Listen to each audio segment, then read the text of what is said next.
Sakuse Kang Mas Setyaka tak entasake saka ing tlaga iki. Ndak sawang kumilat merga disoroti kelawan rembulan kaya ana wujude biyung. Sajae nyolowati nggon kuping kaya mencorong kaya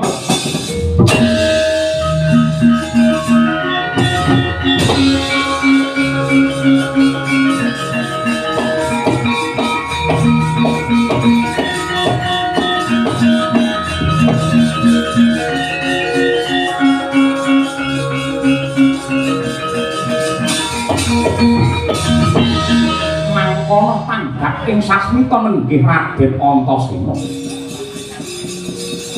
Sigra nyandak nenggih putri Duyung Nadyanto lunyune liwat ukur parandene 1000 dalan dari temohon.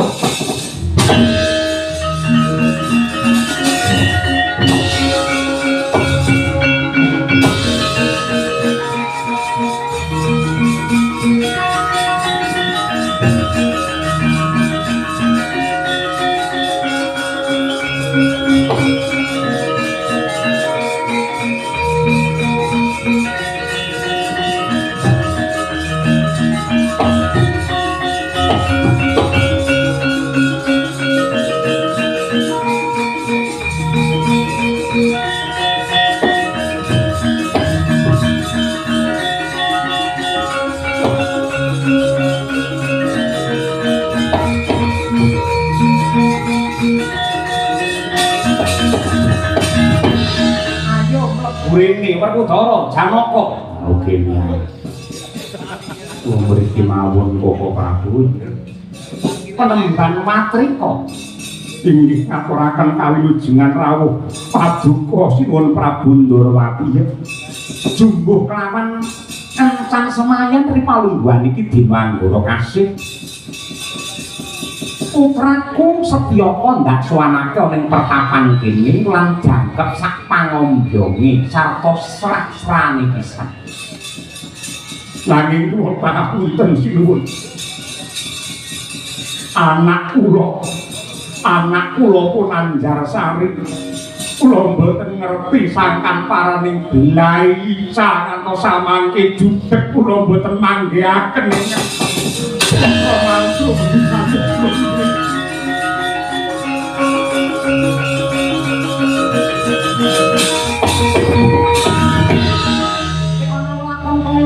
lah kanjur nuwun sewu menika menawi paduka kersa gandeng anak kula pun Anjarsari ical tanpa kabar wonten ingkang sagah dados wakilipun menika Mbak Yunipun langkung branyak, langkung sulistya, langkung masis, langkung pinter. Nenggih pun Anjar Sekar lho madhep para Nacabaya.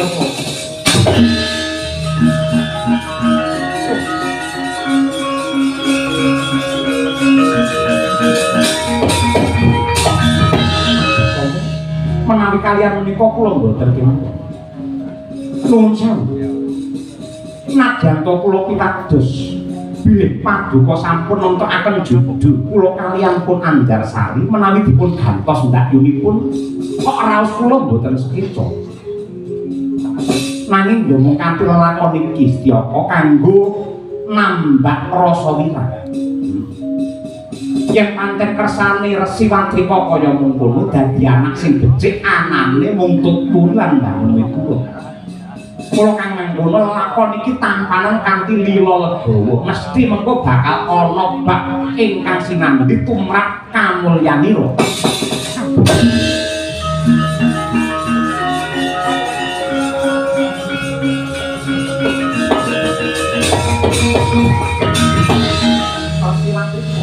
Purbawasesa ndak aturan yen pancen suliye si Andarsari kudu si Andarsekar ndak pasrahke monggo anggene bakal mala kramakake nggih ngaturaken panuwun ingkang tanpa pamrih mugi seleksen jagat sak isinipun lan dipikantuk wujudipun berkah pawining judul saking Hyang Agung dene samangke kula tetepaken Den Mas Tiyaka amala krami dhumateng anak kula pun Andarsekar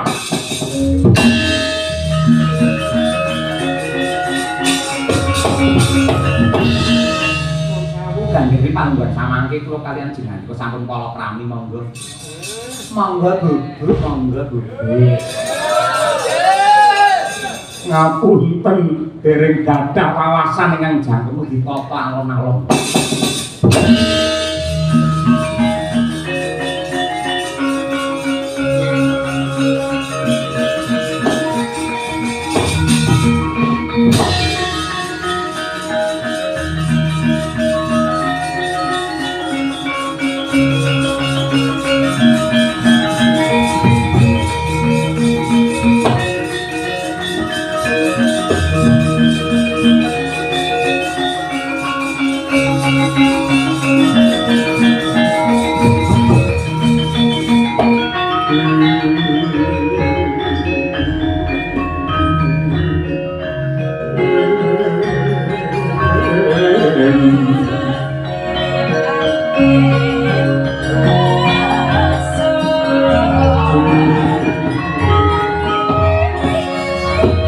Ing tengah wengi udane riwis-riwis wates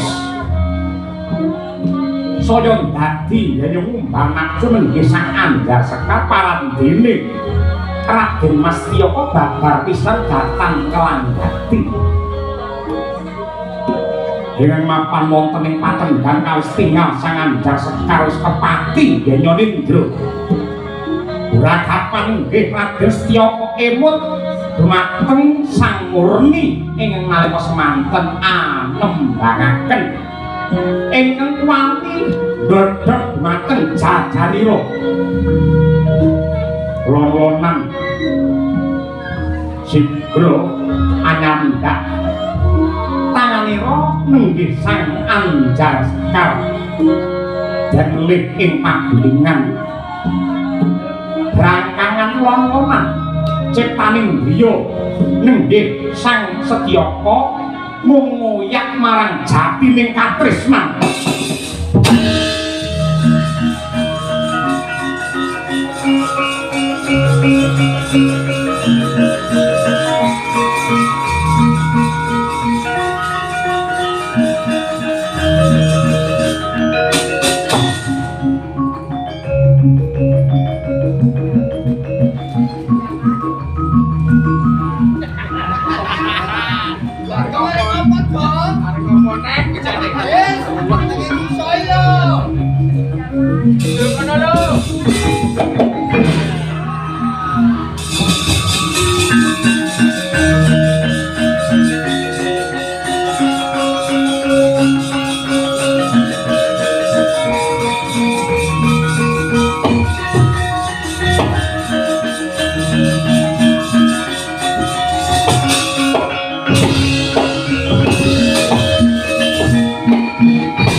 Mangkahan terus sumber Blindu ketara bumi gunjing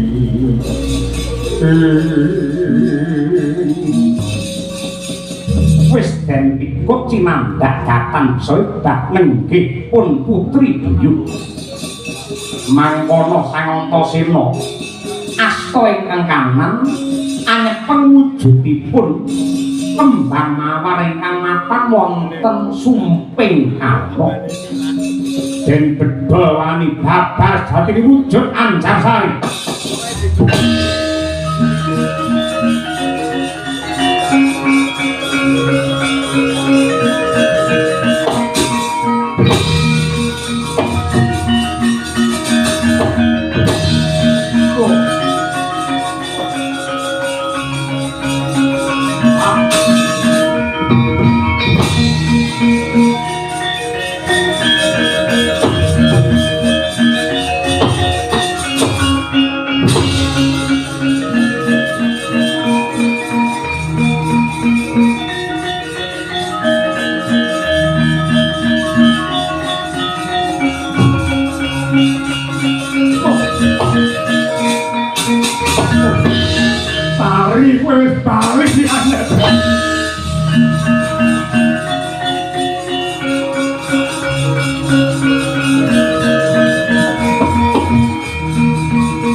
Badhe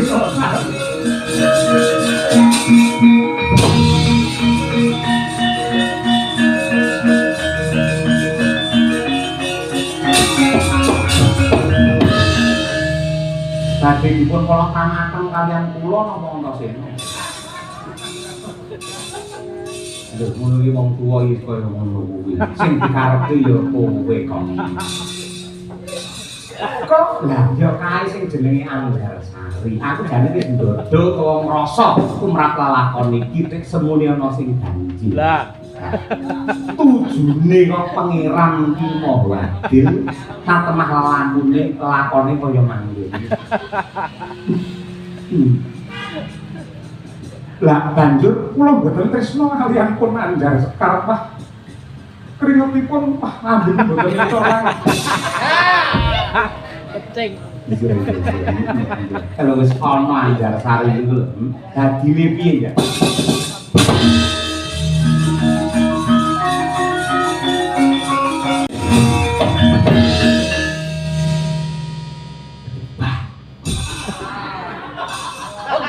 Awas. Sari. Seruat saka panan iki malah kaya ayu mencor mawa tijo kaya ngono. Munggah ning kempus.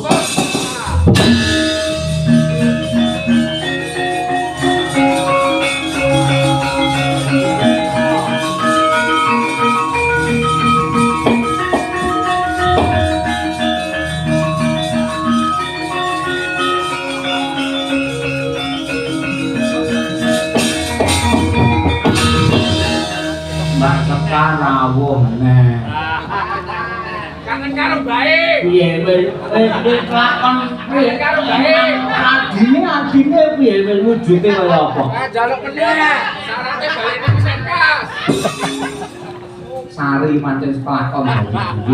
Nah, kowe merko dayane sekundu mawar merah. Ikuk. Ning saiki dhewe wis Mbah sing wis Mbah, Mbah. Sapa sing ruwat? Mbah Magiman iki. Wong ngene lho, Bos. Ana satriya sing jare jenenge Antasena bedol wujute sumpinge Andarsari. Dadi ayu meneh. Aku njaluk tanggung jawabmu, Jerkacuki mawa biya. Nang rene, ayo. Ayo.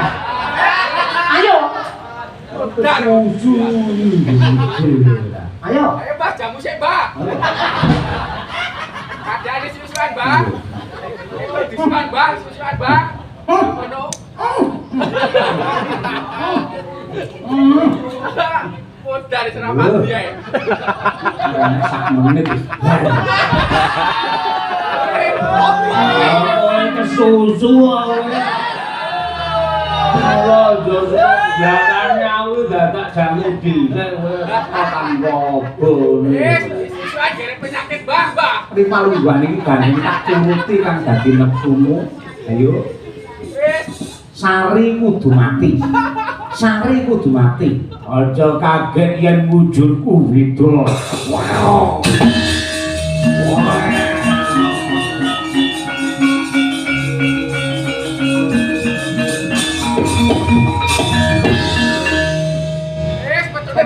Kucing namanya piye? Kucing kumbeling lorcok macan tiger. Koi, Raja Singa. Iya, wedok macane. Kamu nek malah koyo sulapan iki. Coba aku wujud Sardula Sari patenane.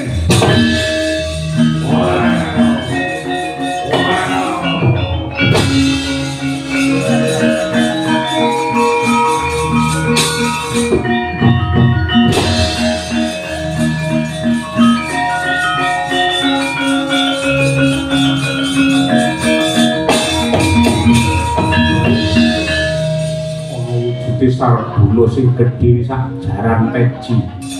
Apa bisa tata jalma heya? Singa Bremara. Endi sing jenenge Sari? Wargane mapan ana waduk kuat jaluk Andarsari. Iya.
Macang ngecakkan Duk mungok-mungok maneng Aku saking ukir Martataan kumirat Meneng koro sing surya Mekolan gunung-gunung Woi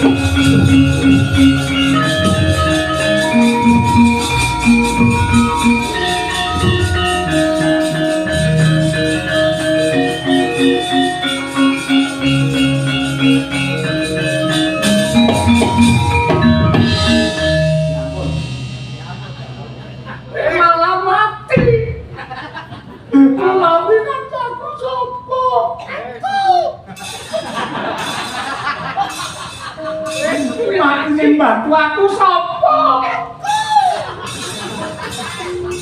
Sing ngulungi aku sapa?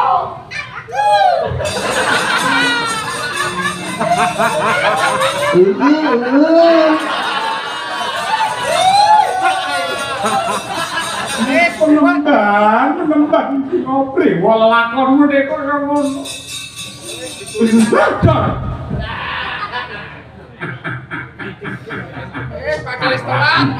Sekar bakal dadi mantu Ndorowati.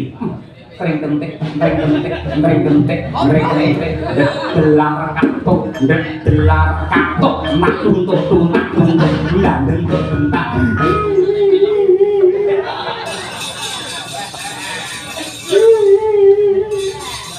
Betapa malah nasibku semenjak ditinggal ibu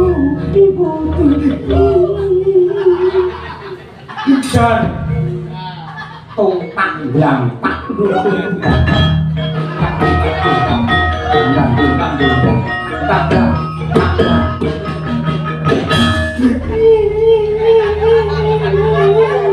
Rene tak dusi Rene hei jangan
bener pangandikane para pinter penemban patrika becik ketitik ala ketara sing bener bakal jejer sing luput bakal mawut mula kang kono bebrayane Setyapa kelawan Anjarsari sisan gawe supaya lamun to asmane saya ndak tambahi jeneng putra putrimu kuwi kejaba Anjarsari uga awangi Setyawati Setyaka lawan Setyawati Kyai Semar kula kultura Kyai Durusi dong. ya bener nggih kula niku jane pekewuh yen nampa amplop anggere metu kok mung keri dhewe ngeten iki ning gandeng sampun menika kewajiban kula nggih kula badhe nderek matur mugi-mugi bebrayanipun Den Mas Setyaka lan Setyawati nggih menika mboten namung bojoning bisa dadi judul bojo kaliyan judul menika menggawe petang kula beda yen bojo menika namung kababar ing tata lair wujudipun kasat mripat tegesipun namung winatesan ing kewadakan mila tiyang pados bojo menika langkung gampil awit syarate winatesan dening tata lair lanang karo wadon gelem karo gelem seneng karo marem kene butuh sing kono ya butuh sing lanang karep sing wadon ngoyak niku yen bojo mila saking menika tiyang bebojoan ingkang namung adhedhasar paningal wadah lan sinurung hargane nafsu menika adaanipun boten lestari tegesipun bubar tengah dalan sebab talining katresnan namung kumbak kumbul dening pepinginan lair ingkang sarwi owah gingsir nah menawi jodoh menika dunungipun wonten ing batos ingkang tulus ati ingkang resik dasaripun tinuntun dening roh suci mila saking menika rek ning menungsa mboten wonten ingkang sampurna pramila bab jodoh menika namung Gusti ingkang nyipta bumi ingkang wenang nemtokaken bebasan kaling-kaling ana gunung pitu yen tetila sampun kinodrat jodoh mboten badhe kurang dalan tanpa beda jodhonipun Amarta kalian RRI Surakarta menika sampun jodoh salaminyo